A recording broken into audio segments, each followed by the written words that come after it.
अतुल का फोन आते ही जैसे संध्या की आंखें चौड़ी हो गईं। मैंने वीडियो देखा, तुम वाकई बहुत हिम्मत वाली हो, कल वापसी के वक्त मुझसे मिलोगी? अतुल ने कहा और संध्या कुछ बोल ही नहीं पाई। संध्या की खुशी का ठिकाना नहीं रहा। अतुल से वो दोबारा मिलने वाली थी। खुशी खुशी वह सो गई और सुबह उठी तो एक और समस्या उसके सिर पर खड़ी थी। घर से 2-3 बार फोन आ चुका था। संध्या की मां ने फोन किया था। रिटर्न कॉल करते ही बुआ ने फोन उठाया। तूने पूरी तैयारी कर ली है ना हमारी नाक कटवाने की? ये क्या वीडियो है? लड़के वालों तक पहुंच गया और वो अब मना कर रहे हैं शादी के लिए। उन्होंने एक सांस में बोल दिया। लड़की होकर लड़कों वाले काम करेगी, ट्रक चलाएगी, पुलिस वालों से बहस करेगी। ये लड़की इतनी तेज है ना कि क्या बताऊं। बुआ ने बोलते बोलते संध्या की मां को सुना दिया। मैं आपसे घर आकर बात करती हूं, संध्या ने कहा और फोन रख दिया। उसे खुशी तो थी, लेकिन उसकी खुशी कुछ ही दिनों की रही। पर उसने कुछ सोच लिया था जिसे अब वह छोड़ने वाली नहीं थी। छोटू आया और संध्या ने अपना सामान बांध लिया। अपना ट्रक लेकर एक बार फिर से संध्या निकल चुकी थी। दीदी देखो, लोग आपकी कितनी तारीफ कर रहे हैं, छोटू ने वीडियो देखते हुए बोला। सही था, इंसान दुनिया से लड़ ले, लेकिन अपनों से लड़ने में सारी हिम्मत टूट जाती है। सभी को झांसी की रानी चाहिए, लेकिन पड़ोसी के घर पर, संध्या ने कहा और ट्रक चलाने में व्यस्त हो गई। देखते ही देखते वह जगह भी आ गई जहां अतुल को छोड़ा था, लेकिन संध्या का ध्यान ही नहीं था। एकदम से छोटू ने कहा, देखो दीदी, अतुल भाई जी खड़े हैं। संध्या ने ब्रेक मारा और अतुल सामने था। पता नहीं उसे अब क्यों मिलना था। मैंने सोचा जाते जाते तुम दोनों को अपने घर का खाना खिला दूं। ट्रक यहां पास में पार्क कर दो और चलो मेरे घर, अतुल ने कहा और दोनों को अपने साथ ले गया। अतुल का घर बहुत साधारण था, पर उस घर में आर्ट और क्राफ्ट्स का बहुत सारा सामान था। उसका पूरा घर पेंटिंग्स से सजा हुआ था। संध्या वहां गई और उसे लगा कि इतनी खूबसूरत पेंटिंग्स उसने पहले कभी नहीं देखी थी। अतुल ने अपनी मां को आवाज लगाई और वो अंदर से बाहर आ गई। अच्छा तो तुम हो संध्या, तुम्हारी तो बड़ी तारीफ कर रहा था मेरा बेटा, तुम्हारा वीडियो भी देखा मैंने, उन्होंने कहा। सीधी साधी महिला बादामी रंग का सलवार सूट पहने अपने हाथों को पोंछते हुए बाहर निकली तो संध्या को अच्छा लगा। उसने अपने घर में मां को सिर्फ काम करते और लोगों की बातें सुनते देखा था। एक स्ट्रॉन्ग मां क्या होती है, वह अपने बच्चों के लिए क्या कर सकती है, उसने तभी देखा था। संध्या की तरफ वो बढ़ी और उन्होंने संध्या के हाथ में एक लिफाफा रख दिया। ये लो, तुम्हारी मेहनत, उन्होंने कहा और संध्या चौंक गई। लिफाफे में लगभग 15,000 रुपए रखे थे। ये आधी पेमेंट है, आधी डिलीवरी के बाद मिलेगी, उन्होंने कहा।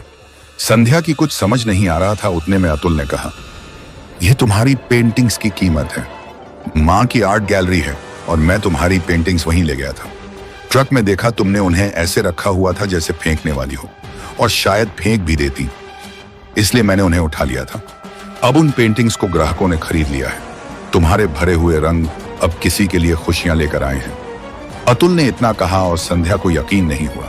संध्या की कला, उसके पैसे, संध्या सोच रही थी और अतुल ने संध्या से कहा, खाना खाने से पहले मैं तुम्हें कुछ दिखाना चाहता हूं, चलोगी मेरे साथ? उसने बोला और संध्या ने हाँ में सिर हिला दिया।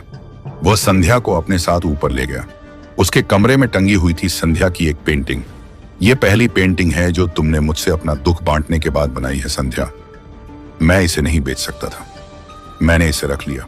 तुम इसकी जो कीमत मांगो मैं दे दूंगा, पर मैं तुमसे बस एक ही चीज मांगता हूं। पिछले 4 दिन में मुझे लगा कि तुम ही हो जिसके साथ मैं अपना जीवन बिताना चाहता हूं। तुम ही हो जिसे मैं अपना बनाना चाहता हूं। क्या तुम मुझे अपनी जिंदगी में आने का एक मौका दोगी? अतुल ने फिर बेबाकी से अपनी बात रख दी। संध्या खुश थी, लेकिन उसने ना में सिर हिलाया और कहा, नहीं अतुल, मैं तुम्हें जिंदगी बिताने का वादा नहीं दे सकती। मैं तुम्हारी शुक्रगुजार हूं कि तुमने मुझे उस लड़की से मिलवाया जिसे मैंने मरा हुआ मान लिया था। अपने पिता की तरह बहादुर थी वो लड़की और इसी यात्रा में वो वापस मिली है। मैं आगे का नहीं कह सकती, लेकिन अभी कुछ वक्त मैं खुद को देना चाहती हूँ। तुम ना होते तो मुझे पता ही नहीं चलता कि मैंने क्यों ट्रक चलाना सीखा है, क्यों मैंने अपनी जिंदगी को ऐसे जीना शुरू किया था, क्यों मेरे पिताजी कहते थे कि उन्हें मुझ पर गर्व है, उसने कहा और आंखों में आंसू भर लिए। अतुल, मैं भी तुम्हें पसंद करती हूँ, लेकिन इस वक्त मैं सिर्फ खुद से प्यार करना चाहती हूँ। आगे क्या होगा मुझे नहीं पता, लेकिन अभी मैं पुरानी संध्या से मिलना चाहती हूँ, उसने इतना कहा और अतुल को गले लगा लिया। अतुल समझ गया था कि यह वक्त सही नहीं है। संध्या के मन में कई बातें चल रही थीं।